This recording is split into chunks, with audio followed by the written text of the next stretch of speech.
Sir మీ పేరు ఇవ్వండి నాకు చాలు, నేనే ప్రొడ్యూసర్ని, నేనే సినిమా చేయాలి, డబ్బు నాదే, నేను మొత్తం పెడతాను, నాకు మీకు మీ టీంది గైడెన్స్ కావాలి, ఓ పద్ధతి అలా చేస్తారు. లేదు సార్ నా దగ్గర డబ్బు ఉంది, నాకు సినిమా మీద అసలు అవగాహనే లేదు, కానీ నా దగ్గర డబ్బు ఉంది, నాకు పేరు కావాలి, నాకు సినిమా తీయాలని ఉంది, నేను డబ్బు ఇస్తాను, మీ టీంతో పని చేయించండి అంటే అది అసోసియేట్ అవుతుంది. దిల్ రాజు డ్రీమ్స్ అండ్ అలా బ్యానరు రెండు అసోసియేట్ అవుతాయి. లేదు వాళ్ళే చేసుకున్నప్పుడు దిల్ రాజు డ్రీమ్స్ ప్రజెంట్ ఉంటుంది, వాళ్ళే బ్యానరు, వాళ్ళే ప్రొడ్యూసర్స్ అలా ఉంటారు. సో వీటికి ఫార్మాట్స్, సో వీటికి ఎలిజిబిలిటీ క్రైటీరియా ఏంటి? అవన్నీ ఉన్నాయి, అది వెబ్సైట్ చూసినప్పుడు అర్థమవుతాయి. అంతే, నేను పాయింట్ టు పాయింట్ ఎక్స్ప్లెయిన్ చేయలేను.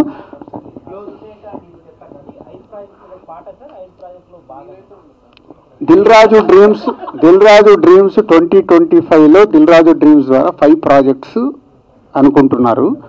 అనుకున్న దాంట్లో ఎలాగన్నా ఉండొచ్చు. Thank you.